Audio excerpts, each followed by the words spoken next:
저와 여러분 우리 모두 예수 믿는 사람들 일컬어서 성도라고 합니다. 성도라는 말은 목사 혹은 장로, 집사, 권사라는 어떤 호칭보다도 더 귀하고 더 아름답고 더 소중한 이름, 호칭, 그게 바로 성도입니다. 성도, 거룩한 사람, 거룩한 백성들, 그게 성도라는 말이죠. 성도라는 말을 사용해야 한다라는 것은 상대적으로 반대적인 의미에 보면 이 세상이 거룩하지 못하다라는 것을 전제하고 있습니다.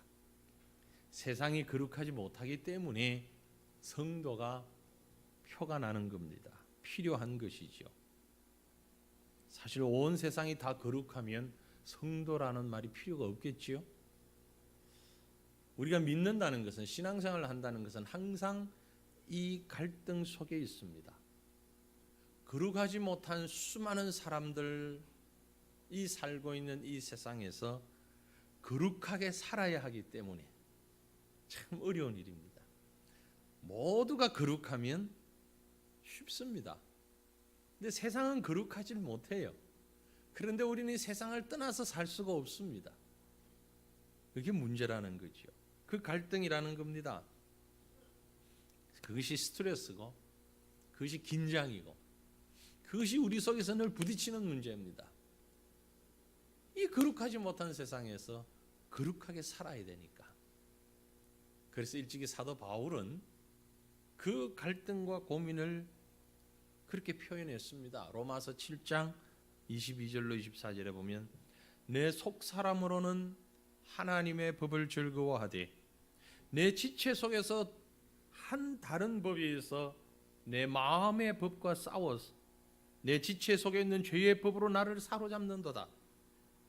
오라, 나는 곤고한 사람이로다. 이 사망의 몸에서 누가 나를 건져내랴. 딱 우리가 느끼는 그런 갈등을 그대로 표현했습니다. 거룩하게 살아야 되는데 세상은 그렇지 못하기 때문에. 바울의 고백만은 아닐 것입니다. 이 자리에 앉아 있는 우리 모두, 저를 포함한 우리 모두의 솔직한 고백입니다. 그렇다면 이 땅을 살아가고 있는 우리 성도들로 하여금 이런 갈등과 고통을 주는 원인자가 누구일까? 바로 사탄 마귀죠. 우리로 하여금 바른 신앙의 결단을 실천하지 못하도록 가전 수단 방법 동원하여 방해하는 자가 사탄 마귀입니다. 이런 사탄의 전략과 그 계략과 그 모습이 너무나도 잘 나타나 보이는 부분이 오늘 우리가 읽은 본문 말씀을 포함해서 전후에 있는 말씀이에요. 사탄은요, 우리를 늘 넘어지게 만들고 실패하게 만들고 성도로 살지 못하게 만들려고 합니다. 그렇다면 우리는 그렇게 하는 사탄의 그 계략, 사탄의 전략을 미리 알고 준비하면 되는 거죠. 그래야 영적으로 승리할 수 있는 것입니다. 자, 이제 오늘 본문 말씀으로 조금 우리 생각을 옮겨 보십시다. 이스라엘 백성이 430년 동안 애굽에서 종살이 했습니다. 정말 끔찍한 시간이죠. 430년. 세대가 여러 세대 지나가는 동안에 거의 체질적으로 종이 되어 있습니다. 그런데 하나님께서 은혜로 그 백성을 자유의 몸으로 만드시고 약속의 땅을 향해서 나가게 하십니다. 그 일을 하기 직전 결정적인 시점에서 사탄 마귀는 이러한 하나님의 계획을 길을 쓰고 막습니다. 길을 쓰고 막아봅니다. 하나님은 하나님의 계획과 작정대로 그 백성을 끌고 가십니다. 사탄은 막아서 땡깁니다. 결국 가운데 있는 인간이 우왕좌왕하면서 갈등하는 할 수밖에 없지요. 오늘 본문 말씀을 우리가 볼 것 같으면은 하나님의 능력으로 그 백성을 인도하는 모세의 요구 앞에 하나님의 대리자로 모세입니다. 사탄의 조종을 받는 애굽의 바로 왕, 사탄은 바로를 대리자로 내세웠고 하나님은 모세를 앞장 세웠습니다. 대결을 하지요. 쉽게 히브리 사람들을 내어주지 않습니다. 10번의 재앙을 그칩니다. 우리가 알고 있는 대로 견디다 못해 어쩔 수 없이 그 백성을 내보내지요. 그 과정 가운데 그 10번의 재앙이 있는 동안에 바로의 마음이 수시로 바뀝니다. 이랬다 저랬다 이랬다 저랬다 여러 번 바뀌어요. 오늘 우리가 읽은 8장의 25절 이후의 말씀은 네 번째 재앙이 있고 난 다음에 있었던 사건을 기록하고 있습니다. 자, 이 말씀을 보면서 또 뒤에 나오는 말씀들과 함께 제가 엮어서 본문으로 다 읽지를 못했습니다만은 함께 연결해 보면서 사탄 마귀는 어떤 방법으로 우리 믿는 성도들을 붙잡아 놓으려고 할까? 그 심리적인 변화의 과정들 그걸 잠깐 보면서 오늘 우리가 정말 바른 성도로서의 무장을 할 수 있기를 원합니다. 우리를 넘어지게 하는데 이유가 있지요. 사탄이 그럴듯하게 이유를 우리에게 줍니다. 그래서 그럴듯한 temptation, 유혹이라는 제목을 붙여봤습니다. 사탄 마귀는 우리에게 뭐라고 유혹을 하는가? 몇 가지 단계가 있어요. 그 본문에 있는 대로의 첫 번째 단계는 뭐냐면은 마귀는 하나님의 백성들에게요, 이 땅에서 하나님을 섬기라 그렇게 유혹을 합니다. 이 땅에서 하나님을 섬겨라. 바로가 지금 피의 재앙, 개구리의 재앙, 이 재앙, 파리 재앙까지 네 번째 단계의 재앙을 그쳤습니다. 너무 힘들어 견디질 못할 정도가 되어서 모세를 불렀습니다. 그리고 말을 합니다. 본문 25절에 바로가 모세와 아론을 불러 이르되 너희는 가서 이 땅에서 너희 하나님께 제사를 드리라 그렇게 얘기를 합니다. 이 땅에서 너희 하나님께 제사를 드리라. 이 말은 너희가 정 하나님을 믿으려고 한다면 애굽 땅 안에서 믿으라 그런 얘기입니다. 얼핏 들으면 생각해 주는 것 같아 보이지만 속셈은 따로 있지요. 히브리 사람들을 계속해서 노예로 붙잡아 두겠다는 마음, 그 마음이 기본에 깔려 있고 애굽에 그대로 속해 있으면서, 다른 말씀으로 세상에 그대로 속해 있으면서 세상적인 방법으로 하나님 섬기면 되지 않겠냐 그런 얘기죠. 오늘날도 사탄 마귀는 우리에게 그렇게 얘기합니다. 너희가 정 하나님 믿고 싶으면 세상과 타협하면서 세상을 위한 육체를 위한 종교나 수양으로 그 믿으면 되지 않느냐? 인격 수양으로 생각하면 되지 않느냐? 세상에서 보다 잘 살고 사람답게 살기 위한 수단으로 그렇게 신앙생활 하면 되잖아. 그렇게 유혹하고 있는 거죠. 뭐 굳이 세상에서 구별되어 나가가지고 그럴 필요 없이 세상 안에서 있으면서 세상 사람들 하는 거 다 같이 똑같이 하면서 그러고 하면 되잖아. 사탄 마귀가 예수님도 시험을 했어요. 우리가 잘 아는 대로 마태복음 4장에 보면 그죠? 세 가지 시험을 했죠.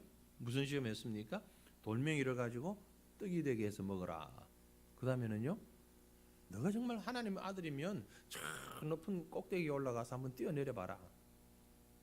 발이 부딪혀도 다치지 않을 것이다. 세 번째 뭐였어요? 나한테 절 한번 해라. 아무도 안 보니까 한 번만 절하면 천하만국 다 영광을 주겠다. 다시 말하면 명예와 권력과 재물을 위한 수단으로서 종교를 가져라는 얘기예요. 사탄은 항상 우리에게 그걸 속삭입니다. 명예와 권력과 재물을 위한 수단으로 신앙을 가지면 되잖아. 세상을 위한 수단, 하나의 수양으로서 종교를 가져라는 거죠. 세상 사람들이 흔히 얘기하고 있는 것처럼 말이에요. 교회 가서 나쁠 거 없잖아. 다니지 뭐. 신앙 하나쯤은 가지고 있어야지 현대인이. 그래야 좀 세련돼 보이지. 미신적으로 보이질 않고. 그 정도 하면 되는 거지 뭘. 그러나 성경은 뭐라고 얘기합니까? 명확하게 말씀합니다. 하나님이 아브라함을 부르실 때 하신 말씀이에요. 창세기 12장 1절에 여호와께서 아브라함에게 이르시되 너는 너의 고향과 친척과 아버지의 집을 떠나 내가 내게 보여줄 땅으로 가라. 이 말씀이 단지 아브라함에게만 하신 말씀이 아니에요. 우리의 세상 삶의 터전을 심리적으로 떠나야 된다는 얘기예요. 생활적으로 떠나야 된다는 얘기예요. 현실적으로 세상을 떠나야 된다는 얘기예요. 신약에서도 마찬가지입니다. 사도 바울은 고린도 교회를 향해서 우리 오후 예배식은 고린도 전후서를 지금 계속 보고 있습니다만 고린도 후서 6장 17절에 그러므로 너희는 그들 중에서 나와서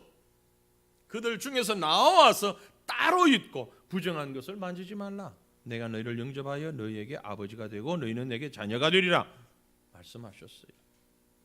사랑하는 성도들이요, 세상 속에 살면서 적당하게 믿음 생활하던 사람, 대표적인 사람 누굽니까?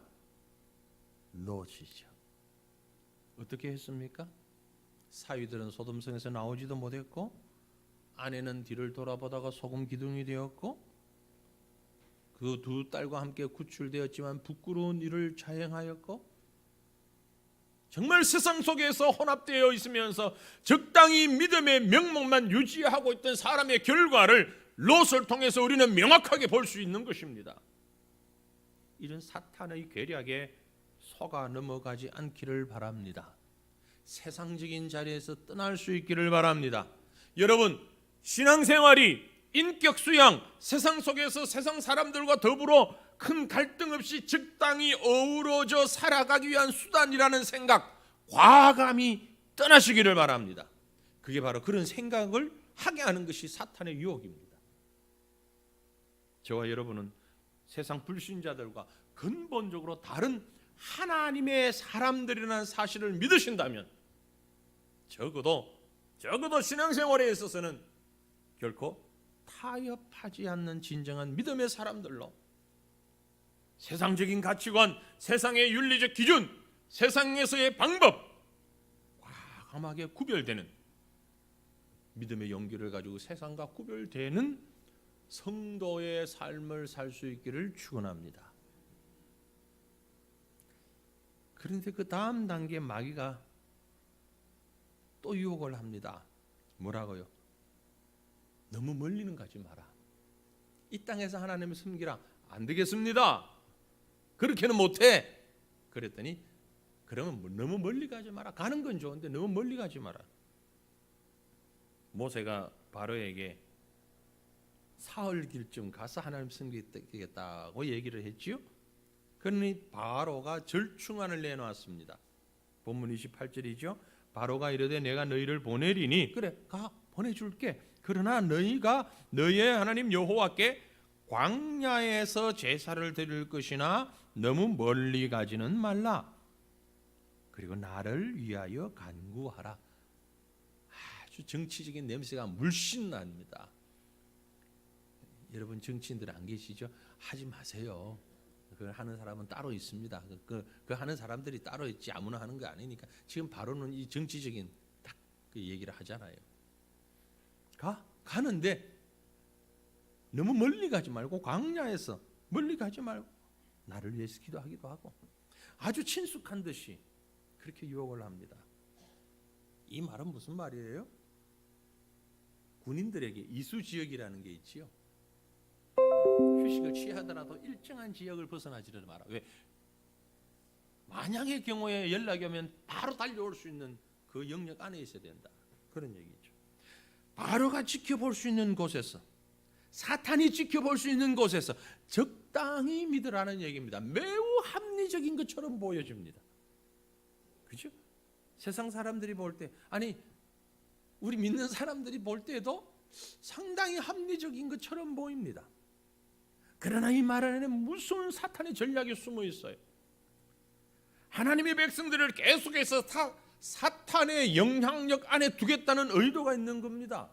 그래, 믿기는 믿는데 적당히 믿으라고. 교회 가, 세례받고 신앙생활 해, 좋아, 믿어. 그런데 적당히 믿어. 너무 빠지지 말고. 사탄이 오늘날도 아주 많이 써먹는 방법이에요. 믿는 건 좋은데 이성적으로 믿으라는 거죠. 적당히 믿으라는 거죠. 뭘 의미합니까? 구체적인 예를 들어볼까요? 주일 성수 적당히 하라는 거예요. 주일이 1년에 53번이라고 꼭 그걸 지켜야 되냐? 생명 걸고, 그건 그러지 말고, 그건 목사들이나 하는 거고, 적당히 하면 돼. 한 주간 얼마나 직장 생활하느라고 힘들고 경무에 시달리고 그랬는데 좀 필요하니까 좀 쉬기도 하고, 친구들도 좀 만나고 등산도 가고 낚시도 가고 쉬기도 하고, 뭐가 그렇게 하면서 또 예수 믿으면 되지. 뭘 오전 예배다, 오후 예배다, 새벽 기도다, 뭐 금요 기도회다, 뭘 맨날 그렇게 살면 사업은 언제 하고, 성도 사람들하고 교제는 언제 하고, 뭐 그렇게까지 할 필요가 뭐가 있어? 대충 하면 되지. 어째요? 많이 듣던 얘기입니까? 아니면 속에서 올라오는 생각입니까? 사랑하는 성도들이여, 착각하지 마십시오. 주일은 말 그대로 주님의 날, 그걸 주일이라고 하는 거예요. 나의 날이 아니라 일주일 가운데 6일은 나를 위해서 쓰는 날, 그리고 하루는 주님을 위해서 쓰는 날, 그래서 주일이라는 거예요. 이 거룩한 주일을 죄악의 날로 바꾸지 마시기를 바랍니다. 온전히 주일을 성수해야 하는 거예요. 구별된 날입니다. 창조주 하나님을 고백하는 날이요, 우리의 구원을 이룬 십자가의 그 사죄의 축복을 고백하는 날이요, 우리가 이 땅을 떠나서 천국에서 이르러 영원한 안식에 이르게 될 영생의 믿음을 고백하는 날, 그게 바로 주일입니다. 그런데 우리 속에 자꾸 속삭이는 마음이, 그때 안 쉬면 언제 쉬어? 적당히 하라는 거죠. 또 뭐가 있어요? 기도? 그것도 적당히 해. 기도도 뭐 밥 먹을 때도 기도하고, 빵 먹을 때도 기도하고, 차 마실 때도 기도하고, 과일 먹을 때도 기도하고, 금식하면서 기도하고, 밤을 새우면서 기도하고, 새벽에 나가서 기도하고, 결사적으로 기도하고. 뭔 할 말이 그렇게 많아가 새벽 기도 때 기도하고, 철야 때 기도하고, 뭐 또 기도하고. 그러지 말고 한번 시간 내서 좀 제대로 한번 기도하고, 그 다음부터는 하나님 어제 기억하시죠? 이하 동문입니다. 그러면 10초만 하면 되는데, 하나님 지난 주일날 기도했어요, 오늘 똑같이 할게요. 그러면 되잖아. 우리 사촌 형님이 하는 얘기예요. 옛날에 새벽기도 뭐하러 가냐고. 야, 너 새벽기도 뭐하러 가냐? 기도해야죠. 가서 어제 이하 동문, 그러면 되는데 하나님 다 기억하고 계셔 그거. 참 지혜로운 것 같아요. 그죠? 정말 지혜입니까? 그렇게 기도하다가 공부는 언제 하고, 사업은 언제 하고, 잠은 언제 자고, 그러다가 몸 약해지고 성공 못하고 그러면은 오히려 하나님 영광 가리지. 적당히 기도하는 것 이성적이고 깨끗하지 않아? 너무 기복적으로 보이지도 않고 추하게 보이지도 않고. 성경은 뭐라고 얘기합니까? 기도는 뭐다? 우리 영혼의 호흡이다. 성도의 능력이요, 하나님의 축복의 수단이요, 마귀의 괴계를 물리치는 능력입니다. 다니엘이 적당히 기도했다면 바벨론과 메데 파사 제국에서 있는 동안에 목숨이나 부지할 수 있었겠어요? 기도는 가장 중요한 그리스도인의 성도의 생명을 유지하는 호흡이에요. 명심하시길 바랍니다. 틈나면, 때가 되면, 필요하면, 생각나면 하는 게 아니라 잠자는 동안에도 하는 게 호흡이에요. 응? 우리가 잠을 자고 있어도 호흡은 하고 있어요. 기도는 그런 것입니다. 근데 마귀는 적당하게 헌금, 헌신. 현대 성도들 가운데 보면 아주 이상한 알러지 반응을 가진 분이 계셔요. 이 자리에서 헌금을 얘기하면 무조건 잘못됐다.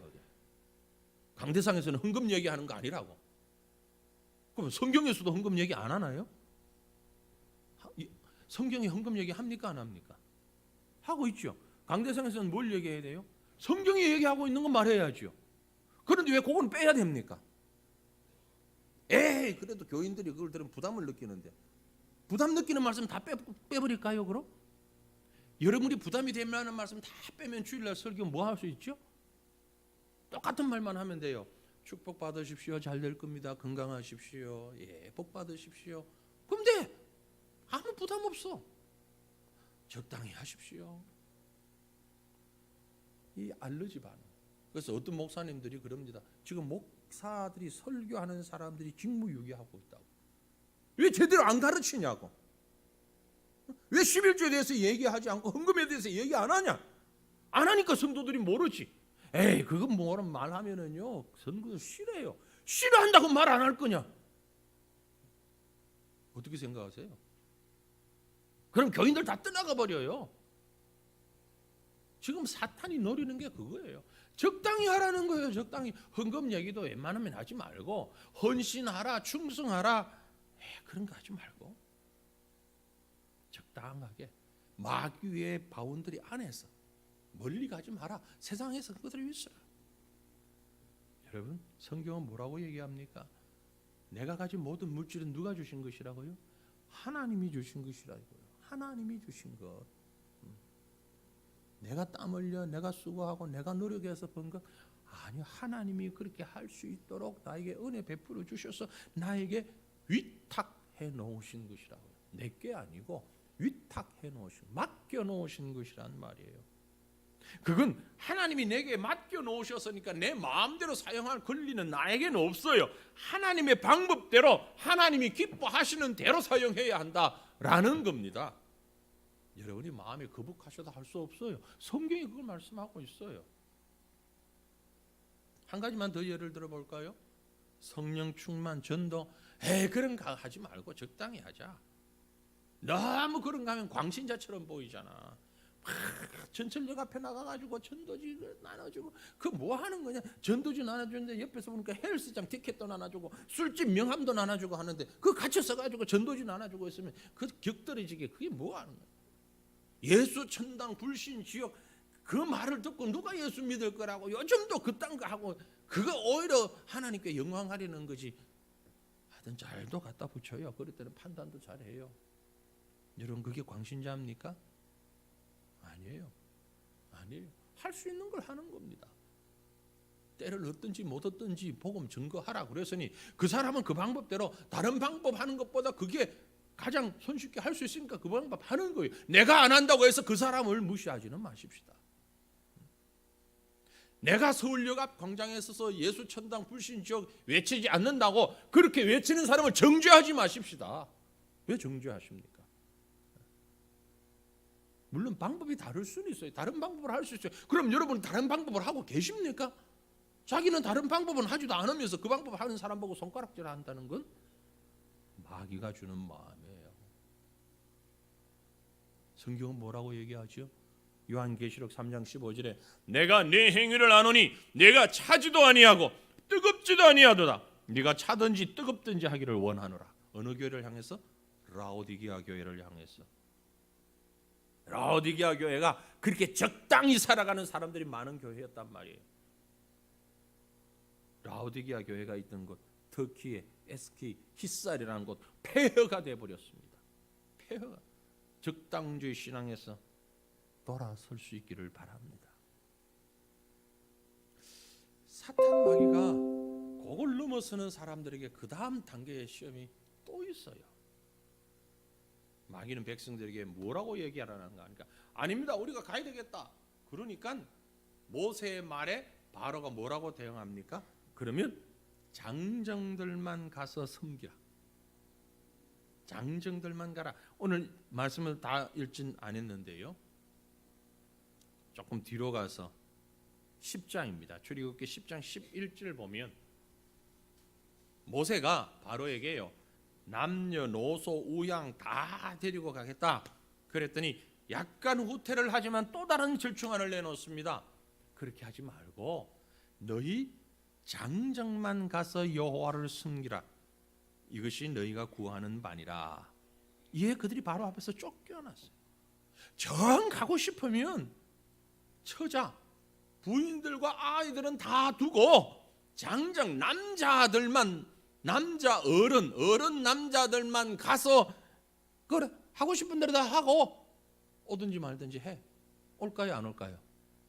다 돌아올 수밖에 없죠. 그렇죠? 처자를 인질로 잡아두겠다는 얘기입니다.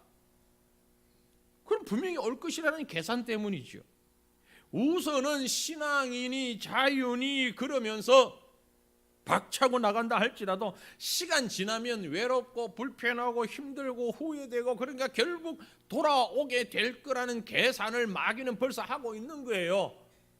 이른바 사탄의 기러기 아빠 전략이에요. 웬만하면은요, 전 예전부터 그런 말씀드렸는데 여러분 어쩔 수 없는 경우가 있습니다. 그걸 말하는 게 아니고 웬만하면 기러기 아빠 하지 마세요. 기러기 엄마도 하지 마시고 부부가 떨어져서 애 교육을 위해서 거짓말 하지 마시고 속지 마세요. 애 교육 위해 한다고 가정 깨집니다. 애 교육 핑계입니다. 웬만하면 가족이 함께 있으세요. 함께. 사탄이 노리는 전략이 그겁니다. 기러기 아빠 되라는 거예요. 내가 열심히 벌어서 대줄 테니까 애 교육을 거기서 열심히 외국에서 잘 시켜보자.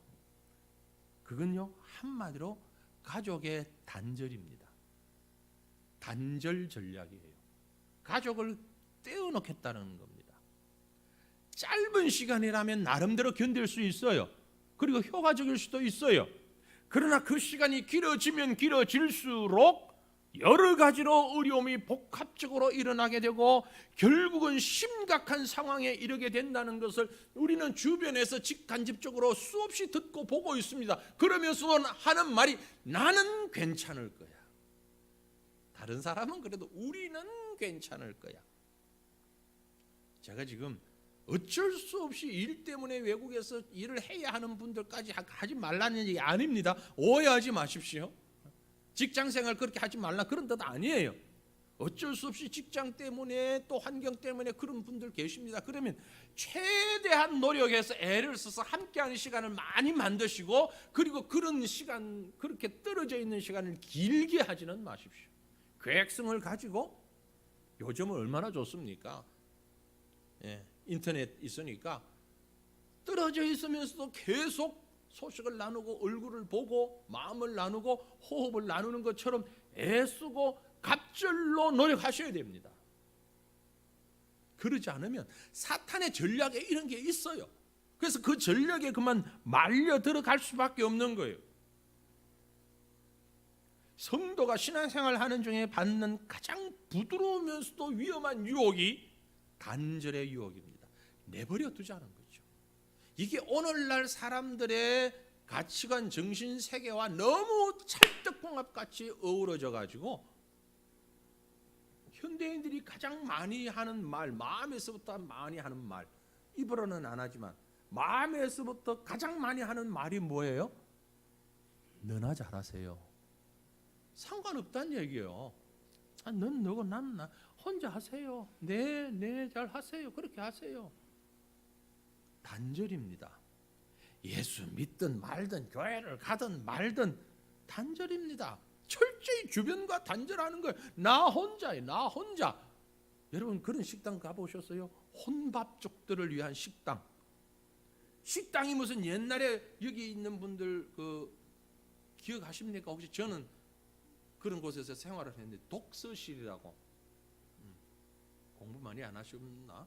저는 독서실에서 고등학교 때 아주 그 애쓰며 공부를 해서 딱 독서실 책상에 앉으면은 딱 내 공간이 요거만큼 있어요. 요거만큼. 네, 다 가려졌어요. 그리고 앞에 불이 조그만하게 나만 집중해서 공부할 수 있도록. 식당이 그런 식당이에요. 지금 있어요. 다 막혔어요. 혼자서 앉아 먹는 거요. 조금 세련된 식당 앞에 거울 하나 붙여놨어요. 거울을 붙인 것과 안 붙인 것과도 다르대요. 그래서 그러면서도 다 막아놓고 혼자요, 혼자.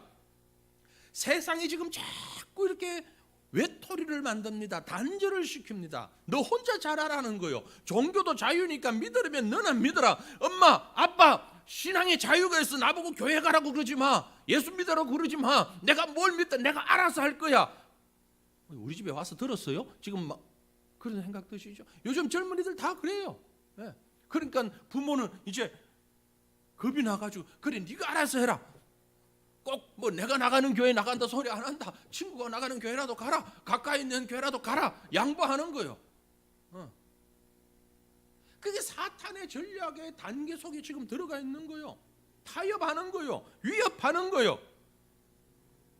각자 알아서 살자는 얘기입니다. 믿는 남편이 교회 가려고 하면은 우린 이게 뭐야. 남들은 가족끼리 다 여행도 가고 놀러도 가는데 아이 재미없어. 이럴 것 같으면 각자 알아서 살지 뭐하러 그 결혼을 했어. 믿는 아내가 혼자 교회 가면 남편 놔두고 어디 가냐. 오랜만에 휴일에 남편이 집에 있는데 어딜 간다고 싸돌아다니고 교회 가면 밥을 줘 돈을 줘. 성경은 뭐라고 얘기해요? 주 예수를 믿으라. 그리하면 너와 내 집이 구원을 얻으리라.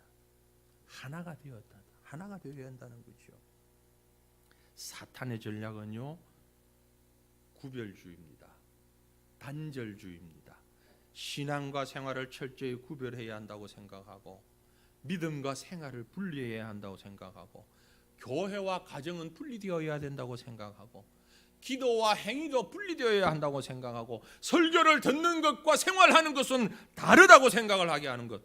이게 바로 사탄의 전략입니다. 그게 유혹입니다. 장정만 가서 섬기라. 언뜻 들으면 상당히 인격적인 것처럼 보입니다. 세련되고 인격적인 신앙처럼 보여집니다. 그러나 이것은 사실 엄격한 의미에서 신앙이 아닙니다. 그런 것은 사상이라고 합니다. 사상. 신앙이라고 하지 않습니다. 사상이나 철학이라고 말합니다. 세상 사람들은 얼마든지 그런 이론을 가지고 말할 수 있고 주장할 수 있습니다. 그러나 그건 믿음이 아닙니다. 사탄이 바로 그걸 이용하는 겁니다. 아는 것과 행하는 것 언제나 함께 있어야 합니다. 믿음으로 하나 되는 여러분, 우리 가정, 우리의 삶 되시기를 주님 이름으로 축원합니다.